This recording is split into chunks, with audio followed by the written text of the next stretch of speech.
Cleveland still has not made the decision everyone is waiting for. And that might be exactly what makes this quarterback battle so interesting. Shedeur Sanders keeps giving the Browns reasons to take him seriously, while Todd Monken continues to hold the door open for Deshaun Watson. The question is no longer whether Sanders can make impressive throws. It is whether he can do enough to make the coaching staff stop hesitating.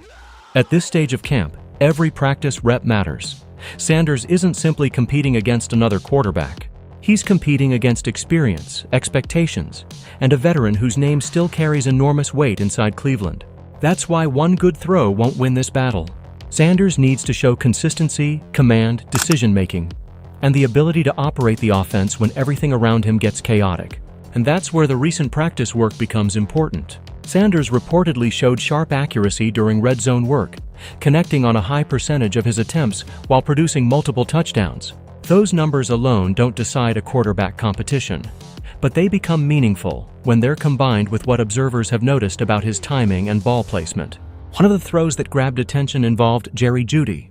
Sanders rolled to his left, worked around pressure, and delivered the football over defenders into a spot where the receiver could make a play. An observer even compared the placement to something you might see from Aaron Rodgers. That's a massive comparison, especially for a young quarterback, but it needs to be treated for what it is: praise for one aspect of Sanders' game, not proof that he's already playing like Rodgers. Still, ball placement is one of the most important traits for any quarterback trying to survive at the NFL level. You can have a powerful arm and still fail if the football arrives late or forces the receiver into danger. Sanders' recent practice performances have suggested that his accuracy and timing are becoming a major part of his case. Then there was the red zone work. Sanders reportedly showed patience in the pocket, worked through the defense, and found receivers in tight areas. That's where quarterback evaluation gets serious. The Browns aren't just looking for somebody who can launch a beautiful deep ball during 7-on-7 drills. They need someone who can recognize coverage, process quickly, and deliver before the window disappears. And that brings us right back to Todd Monken. Monken has made it clear that he wants more information before making the final call. He has not simply handed the job to Watson because of his experience, and he has not automatically given it to Sanders because of his potential. The competition is being treated as an evaluation, and that means every practice and preseason opportunity can change the picture.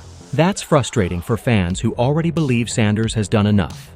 But from the coaching staff's perspective, there's a reason to wait. A practice can reveal accuracy and timing.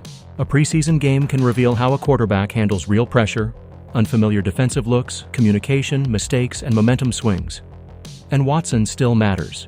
The veteran has his own case to make, and Cleveland cannot simply ignore what he brings. His experience in the league, his familiarity with NFL defenses, and his history as a starting quarterback all make him a serious part of this decision. The Browns have to determine whether Watson can still give them the most reliable version of this offense, or whether Sanders' development has reached the point where the upside is simply too difficult to ignore. That's why the next preseason opportunity becomes so important.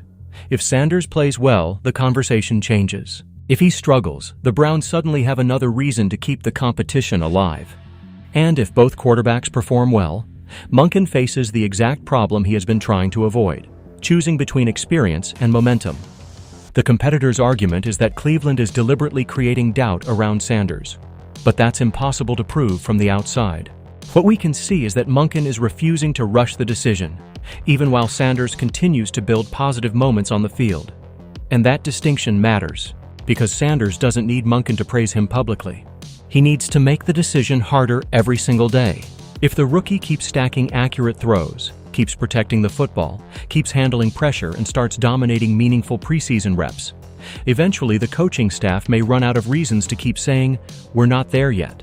And that is where this quarterback battle could get very interesting. Because the real question isn't whether Shedeur Sanders can make NFL throws. He clearly can.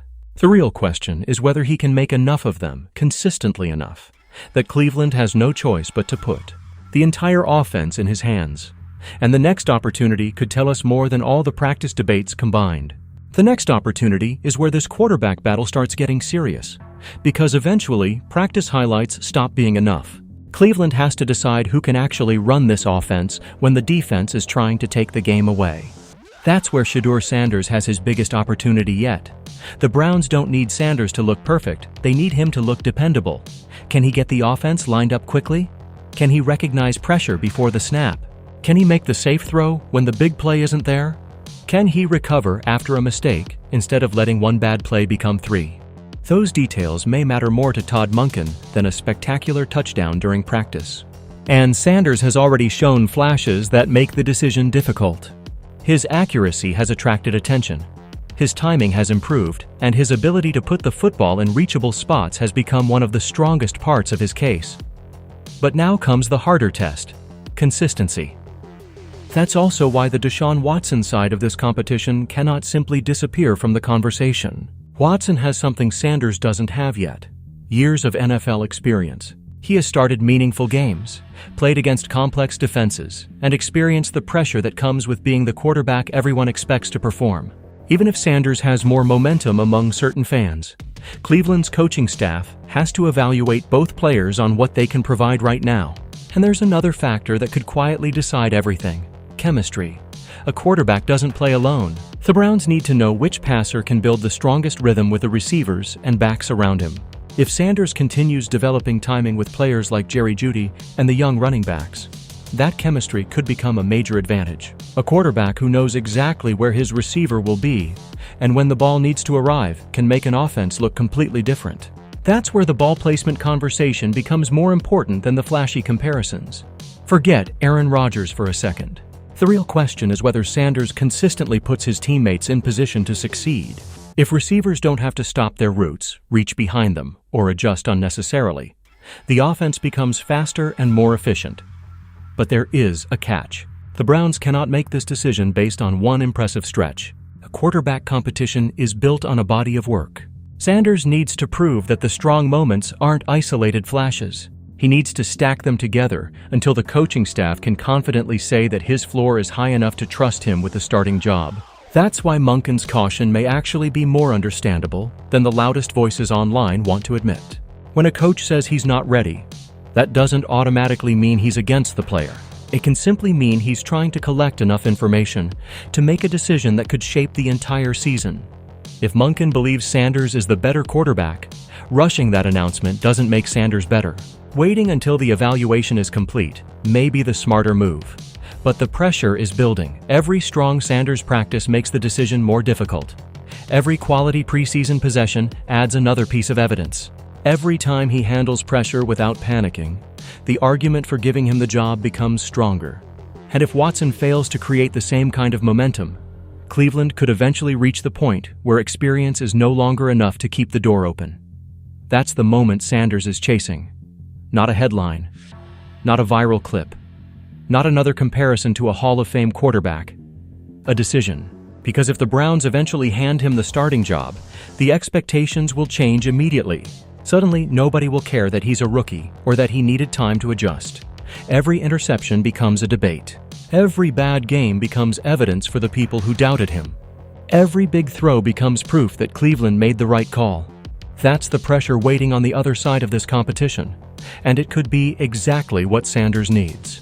The Browns have spent years searching for stability at quarterback. If Sanders can turn these flashes into consistent NFL-level execution, Cleveland may finally have a young quarterback worth building around. But if he can't, the Browns will have to fall back on the veteran option and wonder whether they waited too long to make the call. That's why the next few practices and preseason opportunities matter so much. Sanders doesn't need to win every rep. He needs to win the moments that reveal who he is under pressure. If he can keep showing accurate throws, smart decisions, command of the offense, and growing chemistry with his weapons, the coaching staffs